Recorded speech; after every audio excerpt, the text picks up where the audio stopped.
মা হয়ে যাওয়ার পরে যা শক্তি থাকে তার অর্ধেক হয়ে যায়। ভগবান এটা কেন করে? মা হয়ে যাওয়ার পরে যা শক্তি থাকে তার থেকে ডাবল দেওয়া দরকার। একদিকে বাচ্চা সামলাতে হয়, একদিকে সংসার সামলাতে হয়, কাজ ছেড়ে বাচ্চা, বাচ্চা ছেড়ে কাজ, এভাবেই আমাদেরকে কাজ করতে হয়। তো হ্যালো এভরিওয়ান, তোমরা সবাই কেমন আছো? আই হোপ তোমরা সবাই ভালো আছো, আমিও অনেক ভালো আছি। সবাইকে সাথে নিয়ে আজকের ভিডিওটা শুরু করছি। ধৈর্য সহকারে আমার ভিডিওটা দেখতে থাকো, আশা করি তোমাদের অনেক ভালো লাগবে। সকালে ঘুম থেকে উঠে মেয়েকে বিছানায় শুয়ে দিয়ে আমার বিছানাটা আমি গুছিয়ে নিচ্ছি। আমাদের বাড়িতে একটা নিয়ম আছে, সকালে বাথরুমে প্রচুর পরিমাণে ভিড় লেগে যায়। আমাদের বাড়িতে আমরা 4টে মাত্র লোক, আমার মেয়েকে দিয়ে 5টা। মেয়ের তো সকাল সকাল স্নান করতে হয় না, এখন আর কি সবাই স্নান করছে। আমার বর স্নান করবে, আমার বরের স্নান করতে অনেকটা টাইম লেগে যায়। বর স্নান করতে করতে ঘরের যা যাবতীয় কাজ থাকে সেগুলো আমি প্রত্যেক দিনই কমপ্লিট করে নিই। আমি সকালে উঠতে পারি না, কারণ আমার সকালে উঠতে একটু দেরি হয়ে যায়। আমি ঘুমাই রাত্রে হচ্ছে 1টা, 1:30, 2টো, এক এক দিন এক এক টাইমে। তার জন্যই আর কি সকালে ওঠা হয় না। সকালের বাসি কাজগুলো কিন্তু আমার শাশুড়ি মাই করে, আর আমার ঘরের কাজগুলো আমি করি। আর রান্নাঘরে সেরকম কোনো কাজই থাকে না।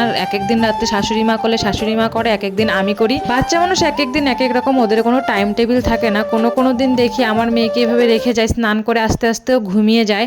আজকে না ও ঘুমাচ্ছে না, মানে একটু ডিস্টার্বই করছিল, কান্না করছিল। আমি একটু পরে পরে এসে ওর সঙ্গে একটু গল্প করছি। এভাবে মেয়েকে রাখতে হয় সকালে, কারণ আর সেরকম টাইম থাকে না। আমার মেয়েকে আমি সবসময় একাই রাখি। এখানে দেখো বর আমার সঙ্গে একটু মজা করছে। আমার বর একটু লেজি টাইপের, ওর হচ্ছে চিরুনি করতে করতে আমার দিকে স্নান হয়ে গেছে। আর আমার বর তো সকালবেলা উঠে বাসি যেগুলো জামা কাপড় থাকে সেগুলো কিন্তু আমার বরই কেচে দেয়, সেগুলোকে আমি এখন রোদ্রে মেলে দিচ্ছি। আজকে তো মেয়ে ঘুমিয়ে পড়েছে। আর সকালে রান্না হবে আমাদের বাঁধাকপির ঘন্ট আর হচ্ছে শাক।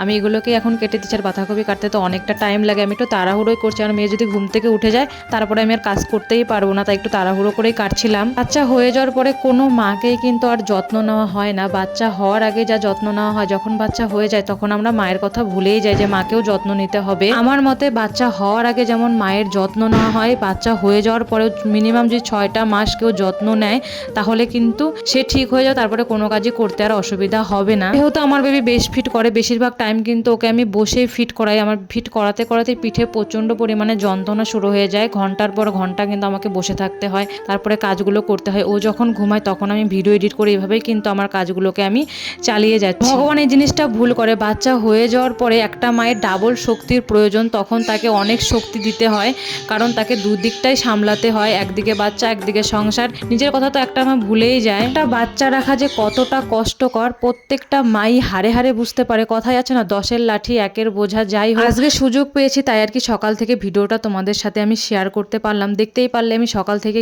কি করি। এখন না বিকেল হয়ে গেছে, মেয়ে কিছুতেই ঘরে থাকে না, এখন শুধু বাইরে আসতে চায়। এখানে রৌদ্র ছিল তাই একটু মেয়েকে নিয়ে বসলাম। দাঁড়িয়ে দাঁড়িয়ে কতক্ষণ থাকা যায়। তো আজকের ভিডিওটা তোমাদের